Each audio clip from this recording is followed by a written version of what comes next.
और इस वक्त एक बड़ी खबर आ रही है विनेश फोगाट और बजरंग पूनिया के कांग्रेस में शामिल होने को लेकर। बीजेपी के पूर्व सांसद बृजभूषण शरण सिंह का नया बयान आ गया है। बृजभूषण शरण सिंह ने कहा है कि बजरंग पूनिया और दीपेंद्र हुड्डा हरियाणा के नायक नहीं खलनायक हैं।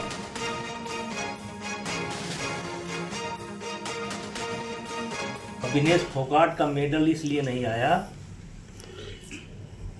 मैं आपके माध्यम से बजरंग पूनिया से ही पूछना चाहता हूं, क्या कुश्ती में ये नियम है कि एक दिन में एक खिलाड़ी 2 बेट में ट्रायल दे सकता है? ये है? अगर ये नियम नहीं है तो विनेश फोगाट ने एक दिन में 2 बेट कैटेगरी में कैसे ट्रायल दिया? और वो लड़की शिवानी पवार कुश्ती जीत रही थी 5-0 या 6-1 का स्कोर था, कुश्ती जीत रही थी, उसको जबरदस्ती नहीं हराया गया। तो जैसा करेगा उसका फल भोगेगा। वो गलत वजन दिखा करके यहाँ कुश्ती लड़ी थी, गलत नियम तोड़ करके कुश्ती लड़ी थी। भगवान है, देर है अंधेर नहीं है। जहां तक मेडल की बात है, अगर ये लोग आंदोलन न किए होते तो कम से कम 5 मेडल कुश्ती से आता।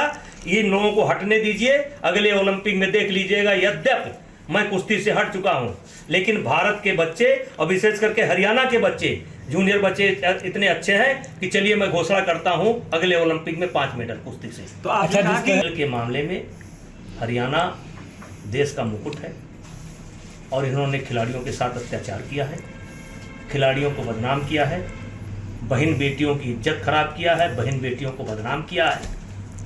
और इनके कारण आज महिला खिलाड़ी सर उठा करके नहीं चल पा रही हैं। उसके कारण बजरंग हैं, विनेश हैं, भूपेंद्र हुड्डा हैं, दीपेंद्र हुड्डा हैं और कांग्रेस पार्टी। इधर हरियाणा में कांग्रेस और आम आदमी पार्टी के गठबंधन पर अटकलों का दौर जारी है। आप सांसद संदीप पाठक ने कहा है कि पार्टी अब सभी सीटों पर लड़ने के लिए तैयार है।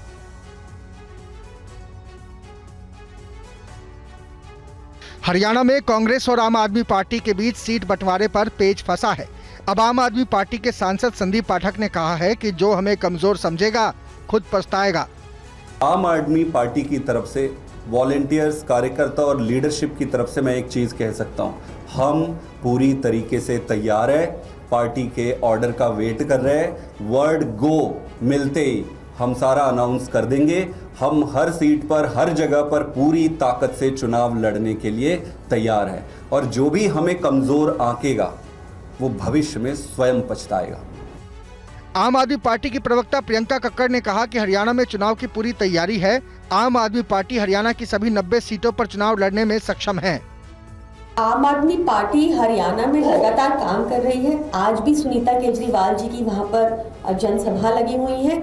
हम पूरी तरह से तैयार हैं सारी 90 सीट्स पर लड़ने को। और हरियाणा में कांग्रेस के लिए अब दूसरी सूची जारी करना बड़ी चुनौती बन गया है। टिकट बंटवारे में नई खींचतान शुरू हो गई है। इस पर डिटेल रिपोर्ट देखिए। हरियाणा में कांग्रेस की दूसरी सूची पर घमासान मचा है। अब कांग्रेस के कुछ नेताओं ने अपने बेटों के लिए टिकट मांगे हैं। हिसार से कांग्रेस सांसद जयप्रकाश ने अपने बेटे के लिए टिकट मांगा है। उन्होंने कलायत सीट पर दावेदारी ठोकी है, तो चौधरी वीरेंद्र सिंह भी अपने बेटे विजेंद्र के लिए उचाना कला से टिकट चाहते हैं। इसके अलावा अब दीपेंद्र सिंह हुड्डा और कुमारी सैलजा भी विधानसभा चुनाव लड़ना चाहते हैं। कांग्रेस सीईसी मीटिंग में बड़े नेताओं के बेटों को टिकट देने का मुद्दा उठा, तो सीटिंग सांसदों को टिकट देने पर भी कांग्रेस में दुविधा है। टिकटों पर जारी खींचतान पर सोनिया गांधी ने कहा कि मेरिट के आधार पर ही टिकट तय करें। कांग्रेस अध्यक्ष खड़गे और नेता प्रतिपक्ष राहुल गांधी ही कांग्रेस की टिकटों पर अंतिम फैसला लेंगे। इससे पहले हरियाणा के चुनावी दंगल में कांग्रेस ने अपने 32 उम्मीदवारों को उतार दिया। कांग्रेस की पहली लिस्ट में 9 उम्मीदवार जाट समुदाय से हैं, अनुसूचित जाति से 9 और पिछड़ा वर्ग के 7 उम्मीदवारों को जगह दी गई है। वहीं 3 मुस्लिम, 2 ब्राह्मण, 1 सिख और 1 पंजाबी नेता को टिकट मिला है। हरियाणा में बीजेपी और कांग्रेस की पहली सूची आने के बाद इस्तीफों का दौर भी चल रहा है। आज भी कुछ नेताओं ने इस्तीफे दिए हैं। हरियाणा के पूर्व मंत्री बच्चन सिंह आर्य ने बीजेपी का दामन छोड़ दिया है। टिकट नहीं मिलने की वजह से बच्चन सिंह आर्य ने बीजेपी छोड़ने का फैसला किया। उन्होंने 4 लाइन में इस्तीफा लिखकर बीजेपी की प्राइमरी मेंबरशिप छोड़ने की घोषणा की। पूर्व मंत्री बच्चन सिंह आर्य जिंद जिले की सफीदों विधानसभा सीट से टिकट चाहते थे, मगर बीजेपी ने जेजेपी छोड़कर आए विधायक राजकुमार गौतम को सफीदों से टिकट दिया है। इसके अलावा कालांवाली से पूर्व विधायक सरदार बलकौर सिंह ने भी बीजेपी को अलविदा कह दिया है। बलकौर सिंह ने कहा कि उन्हें कालांवाली से टिकट नहीं दिया गया, ऐसे में उन्होंने दूसरे विकल्प पर विचार किया और अपने साथियों समेत बीजेपी से इस्तीफा दे दिया है। भारतीय जनता पार्टी च मैं 2019 तो लगातार सेवा की है और तन मन धन नाल सेवा की। अज कांग्रेस ज्वाइन करूंगा। बड़ौदा विधानसभा क्षेत्र से कांग्रेस टिकट के दावेदार कांग्रेस नेता कपूर सिंह नरवाल ने पार्टी से इस्तीफा दे दिया है। आज हरियाणा के भिवानी में आम आदमी पार्टी की चुनावी रैली हुई। सुनीता केजरीवाल ने कहा कि हरियाणा में दिल्ली जैसी योजनाएं लागू करेंगे, जिससे आम आदमी पार्टी को बहुत फायदा और राहत मिलेगी। दिल्ली और पंजाब दोनों जगह ये सभी काम हो रहे हैं। दिल्ली और पंजाब में आम आदमी पार्टी की सरकार है। सरकारी स्कूल अच्छे हो गए हैं, शानदार हो गए हैं। वहां पे बच्चों का भविष्य अच्छा बन रहा है। सरकारी अस्पताल शानदार हो गए हैं, जहां इलाज अच्छा हो रहा है, फ्री हो रहा है। जगह जगह मोहल्ला क्लिनिक बन रहे हैं। आप सबको किसी भी छोटी सी बीमारी के लिए अस्पतालों में नहीं जाना होगा। आपके इलाके में मोहल्ला क्लिनिक होगा, जिसमें आप अपनी छोटी मोटी बीमारियां सब ठीक हो, फ्री और अच्छा इलाज। इसके अलावा अनुराग भाई ने भी बताया, महिलाओं का बसों में सफर फ्री है। बुजुर्गों के लिए, महिलाएं भी, बुजुर्ग महिलाओं के लिए भी तीर्थ यात्रा का फ्री इंतजाम है। और अब हर महीने हर महिला को 1000 रुपए देने की योजना है, जैसा सबने बताया इधर। गृह मंत्री अमित शाह ने जम्मू के पलौरा में रैली की है। अमित शाह ने परिवारवाद पर हमला बोला है और कहा है कि जम्मू कश्मीर को 3 परिवारों ने लूटने का काम किया है। ये भ्रष्टाचार की आग में फिर से जम्मू कश्मीर को झोंकना चाहते। ये 3 परिवार, कांग्रेस का परिवार, एनसी अब्दुल्ला परिवार और पीडीपी का मुफ्ती परिवार, ये तीनों परिवारों ने अरबों खरबों रुपया लूटा है। वो कहते हैं हम पहले जैसी व्यवस्था लाएंगे। भाइयों बहनों, वो कहते हैं हम पहले जैसी व्यवस्था लाएंगे का मतलब है जम्मू को फिर से अन्याय करने की शुरुआत करना। आप सहमत है क्या? सहमत है क्या? जिस ऑटोनॉमी की बात ने जम्मू कश्मीर को आग में झुलसाया, घाटी में और कश्मीर में, जम्मू में 40,000 लोग मारे गए, ये कहते हैं हम जम्मू कश्मीर को ऑटोनॉमी देंगे। कोई ताकत ऑटोनॉमी की बात अब कर नहीं सकती। आप मेरी बात ध्यान से सुनिए। और जम्मू कश्मीर में विधानसभा चुनाव से पहले अफजल गुरु पर दिए गए उमर अब्दुल्ला के बयान पर संग्राम मचा है। इस बयान को बीजेपी ने आतंकवाद को बढ़ावा देने वाला बताया है। See, my unfortunate thing was that the J&K government had nothing to do with Afzal Guru's execution. Otherwise, you would have had to do it with the permission of the state government, which I can tell you in no uncertain terms would not have been forthcoming. Why? It wouldn't have. We wouldn't have done it. I don't believe that any purpose was served by executing him. I don't. National conference के नेता उमर अब्दुल्ला के इस बयान से जम्मू कश्मीर विधानसभा चुनाव में अफजल गुरु की entry हो चुकी है। उमर अब्दुल्ला ने कहा कि अफजल गुरु को फांसी देने से पहले जम्मू कश्मीर सरकार से इजाजत नहीं ली गई थी।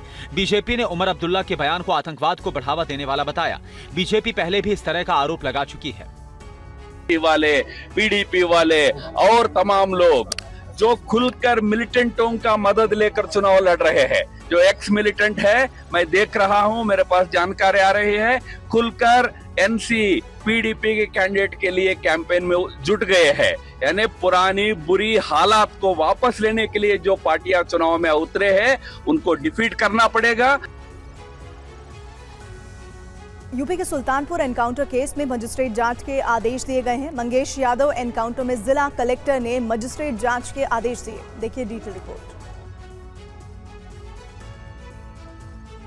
क्या अब मंगेश यादव एनकाउंटर का सच सामने आएगा? सुल्तानपुर के जिलाधिकारी ने मजिस्ट्रियल जांच के आदेश दिए हैं। डीएम कृतिका ज्योत्सना ने एसडीएम लंबुआ को जांच सौंपी है। इसके बाद सुल्तानपुर से लूट के आरोपी मंगेश यादव के एनकाउंटर की परतें खुल सकेंगी। तो सुल्तानपुर एनकाउंटर पर अखिलेश यादव ने यूपी सरकार पर नया हमला बोला। अखिलेश यादव ने कहा कि लुटेरों से लूट का माल किसने लूटा और सोना किसके खजाने में जमा हो गया। अखिलेश यादव ने पूछा कि जो लुटेरे बनकर आए वो किसके प्रतिनिधि हैं। दरअसल 28 अगस्त को दिन दहाड़े हथियारबंद 5 बदमाशों ने चौक बाजार में भरत ज्वेलर्स के यहाँ डकैती डाली थी। बदमाशों ने करोड़ों के गहने लूट लिए थे। दिन दहाड़े हुई इस घटना से कानून व्यवस्था पर सवाल उठे। इसके बाद पुलिस ने सीसीटीवी फुटेज की पड़ताल की थी, जिसमें आरोपियों की पहचान की गई। पुलिस ने 3 आरोपियों को पहली ही मुठभेड़ में गिरफ्तार कर लिया था। तो मुख्य आरोपी जौनपुर निवासी मंगेश यादव को एसटीएफ ने हनुमानगंज में घेर लिया। इस इलाके में पुलिस को देखकर मंगेश ने फायरिंग की। पुलिस की जवाबी कार्रवाई में मंगेश यादव मारा गया। अब इस मामले की जांच चल रही है। इधर कन्हैयालाल हत्याकांड में शामिल आरोपी मोहम्मद जावेद आज जेल से बाहर आ गया। राजस्थान हाई कोर्ट से जमानत मिलने के बाद आज मोहम्मद जावेद जेल से रिहा हुआ। तस्वीरें कन्हैयालाल हत्याकांड के एक आरोपी मोहम्मद जावेद की है। हाईकोर्ट से जमानत मिलने के बाद जावेद आज अजमेर की हाई सिक्योरिटी जेल से रिहा हुआ। कन्हैयालाल केस का यह आरोपी 2 साल से जेल में बंद था। आज जेल से जावेद मुंह छुपाते हुए बाहर निकला। इससे पहले मोहम्मद जावेद की जमानत अर्जी पर सुनवाई करते हुए हाईकोर्ट ने कहा था कि सिर्फ कॉल डिटेल्स के आधार पर आरोपी को गिरफ्तार किया गया, लेकिन आरोपी की लोकेशन साबित नहीं हो पाई, तो आरोपी से किसी तरह की रिकवरी भी नहीं हुई। लंबे समय से आरोपी मोहम्मद जावेद जेल में बंद है और ट्रायल लंबा चलेगा, ऐसे में उसे जमानत दी जाती है। 11 आरोपियों में से जावेद पर मोहम्मद रियाज अतारी के साथ मिलकर वारदात की योजना बनाने के अलावा रेकी करने का आरोप है। एनआईए कोर्ट से 31 अगस्त 2023 को जमानत खारिज होने के बाद आरोपी ने हाईकोर्ट में अपील की थी। इस मामले पर आरोपी के वकील सैयद सदात अली ने कहा था कि जावेद कभी कन्हैया की दुकान पर गया ही नहीं था। हाईकोर्ट ने मोहम्मद जावेद को 2 लाख रुपए के मुचलके पर जमानत दी है। तो इस मामले पर राजस्थान में सियासत भी जारी है। संजौली मस्जिद विवाद पर हिमाचल में तनाव जारी है, तो आज नगर निगम आयुक्त कोर्ट में सुनवाई टल गई है। वहीं कांग्रेस आलाकमान ने भी इस मामले पर संज्ञान लिया है। पूरी रिपोर्ट देखिए। संजौली मस्जिद मामले में अगली सुनवाई 5 अक्टूबर को होगी। मस्जिद विवाद पर आज नगर निगम आयुक्त कोर्ट में सुनवाई टल गई। इस मामले में वक्फ बोर्ड को पार्टी बनाया गया है। वक्फ बोर्ड एक बार इस पूरे मामले पर अपना जवाब दे चुका है। मस्जिद मामले में पहली बार साल 2010 में नगर निगम के पास शिकायत पहुंची थी। यहाँ पर अवैध निर्माण करने के आरोप लगे थे। निगम प्रशासन के मुताबिक पहले मौके पर 1 मंजिल और एटिक के रूप में मस्जिद थी, लेकिन साल 2024 तक यहाँ पर अब एटिक को मिलाकर 5 मंजिलें बन गई हैं। संजौली मस्जिद विवाद पर कांग्रेस आलाकमान की भी नजर है। इस मामले पर हिमाचल कांग्रेस के प्रभारी राजीव शुक्ला को तलब किया गया। संगठन महासचिव केसी वेणुगोपाल ने राजीव शुक्ला से पूरे मामले की जानकारी मांगी। राजीव शुक्ला ने बताया कि पूरा मामला शांत हो चुका है, अब अदालत के फैसले का इंतजार करेंगे।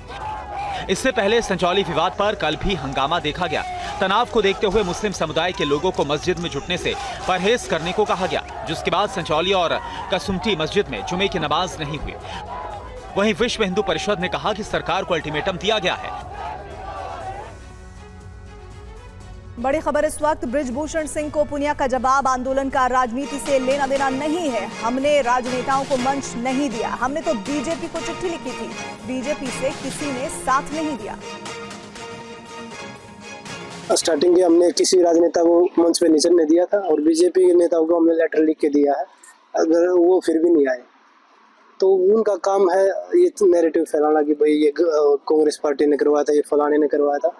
ऐसा कुछ नहीं है, पूरे देश ने देखा और आज भी पूरा देश खिलाड़ियों की बेटियों के साथ खड़ा है। प्रयागराज से अगली खबर है, बीजेपी नेता पर जमीन कब्जाने का आरोप लगा है। बुलडोजर से निर्माण को गिराकर जमीन कब्जे का मामला है ये, और बीजेपी नेता समेत 30 लोगों के खिलाफ एफआईआर दर्ज हुई है। 2 लोगों को गिरफ्तार किया गया है। मामला प्रयागराज के घूरपुर थाना क्षेत्र का है। बीजेपी नेता रईस चंद्र शुक्ला पर कब्जे का आरोप है। पीड़ित अभिषेक त्रिपाठी का आरोप है कि 5 सितंबर को रईस चंद्र शुक्ला उसकी जमीन पर बुलडोजर लेकर पहुंचे और जमीन की बाउंड्री गिरा दी गई।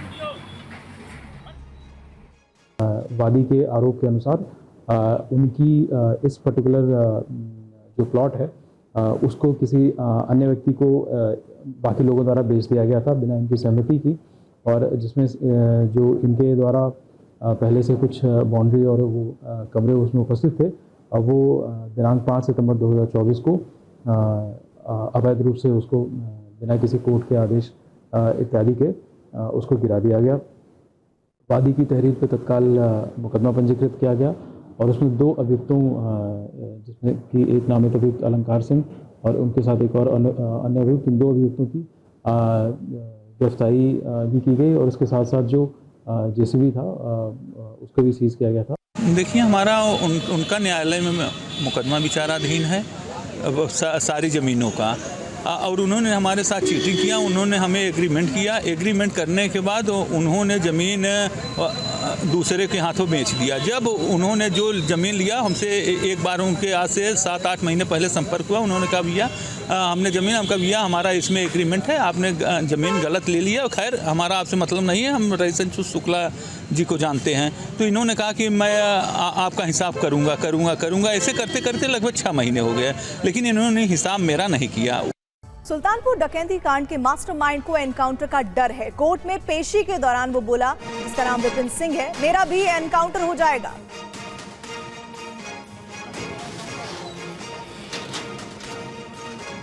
विपिन क्या कहना चाहेंगे, कुछ कहना चाहेंगे?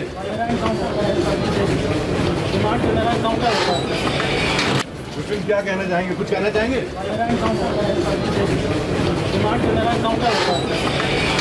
विपिन क्या कहना चाहेंगे, कुछ कहना चाहेंगे?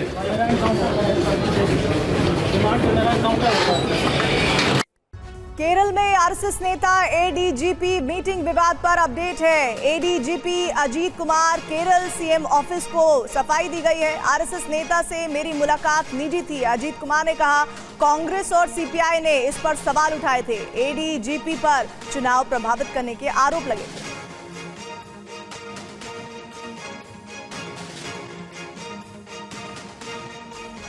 कारगिल युद्ध को लेकर पाकिस्तान सेना का बड़ा कबूलनामा सामने आया। पाकिस्तानी सेना प्रमुख जनरल मुनीर का बयान, कारगिल युद्ध में पाकिस्तानी सेना शामिल थी, जनरल मुनीर ने कहा है। लखनऊ के ट्रांसपोर्ट नगर में इमारत ढह गई है। इमारत के मलबे में कई लोगों के दबे होने की आशंका है। एनडीआरएफ की टीम रेस्क्यू ऑपरेशन में लगी हुई है। पंकज झा इस वक्त हमारे साथ, हमारे सहयोगी जुड़ गए हैं। पंकज, खबर इस वक्त लखनऊ के ट्रांसपोर्ट नगर में इमारत ढहने की फिलहाल कितना नुकसान होने की जानकारी आई है सामने?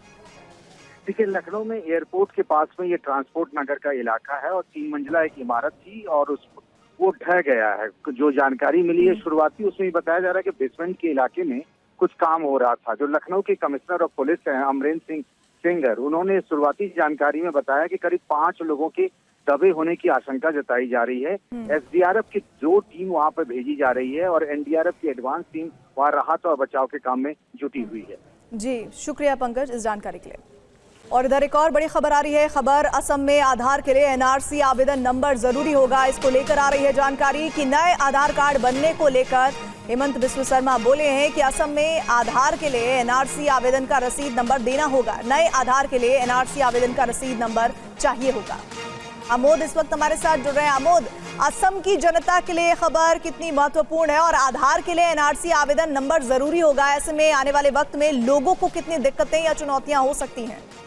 देखिए, ये पहले भी एक बहुत बड़ा विषय बन चुका है और हेमंत बिस्व शर्मा जो असम को बेहतर ढंग से समझते हैं, उन्होंने ये बात साफ की है कि एनआरसी जरूरी होगा अब अगर आप आधार कार्ड अपना बनवाना चाहते हैं। और खास करके उन्होंने जो बात कही है उसको धुबरी जिले के को लेकर, जहाँ पे जनसंख्या इम्बैलेंस की बात की जा रही है और जहाँ बांग्लादेशी घुसपैठियों की बात की जा रही है, उसको लेकर उन्होंने कहा कि धुबरी जिले में जनसंख्या से अधिक आधार कार्ड जारी किए गए थे।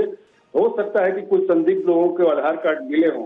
अब असम सरकार अगले 10 दिनों में अधिसूचना जारी करेगी, यानी कुल मिलाकर जो गैर कानूनी ढंग से रह रहे लोग हैं और जिन्होंने एनआरसी लागू नहीं किया। आप कह रहे हैं कि इससे जो अवैध तरीके से लोग रह रहे हैं उनकी पहचान करना आसान होगा, जिसका जिक्र हेमंत बिस्व शर्मा ने अपने स्टेटमेंट में भी किया। इधर कलकत्ता से भी एक बड़ी खबर आ रही है। सुनवाई में कोर्ट नहीं पहुंचे सीबीआई के वकील। गुस्साए जज ने कहा कि क्या आरोपी को बेल दे दें। टीएमसी ने सीबीआई की जांच पर भी सवाल उठाए हैं। अहम दिन पर सीबीआई के वकील कहां थे, कोर्ट ने पूछा।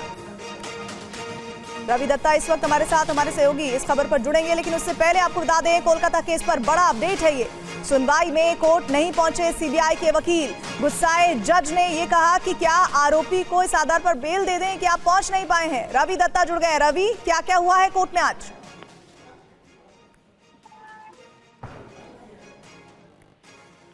रवि, आवाज पहुंच रही है? डिस्कनेक्ट हो गए हैं रवि, लेकिन एक बार फिर से ये बड़ी खबर आपको बता दें, कोलकाता केस पर ये अपडेट। सुनवाई में कोर्ट नहीं पहुंचे हैं सीबीआई के वकील। कल सुनवाई हुई थी इस मामले में। गुस्साए जज साहब ने कहा है कि क्या आरोपी को बेल दे दें जब सीबीआई के वकील ही नहीं है। टीएमसी ने सीबीआई की जांच पर सवाल उठाए हैं। अहम दिन पर सीबीआई के वकील कहां थे? एक और बड़ी खबर, पूजा खेड़कर पर केंद्र सरकार का बड़ा एक्शन हुआ है। पूजा खेड़कर सिविल सेवा के कार्य मुक्त की गई है। पूजा खेड़कर, जिनकी पूरे एग्जामिनेशन को लेकर, डॉक्यूमेंटेशन को लेकर बड़े सवाल उठे थे, अब पूजा खेड़कर पर उनकी मुसीबतें और बढ़ गई हैं। केंद्र सरकार का बड़ा एक्शन, पूजा खेड़कर सिविल सेवा से कार्यमुक्त की गई हैं।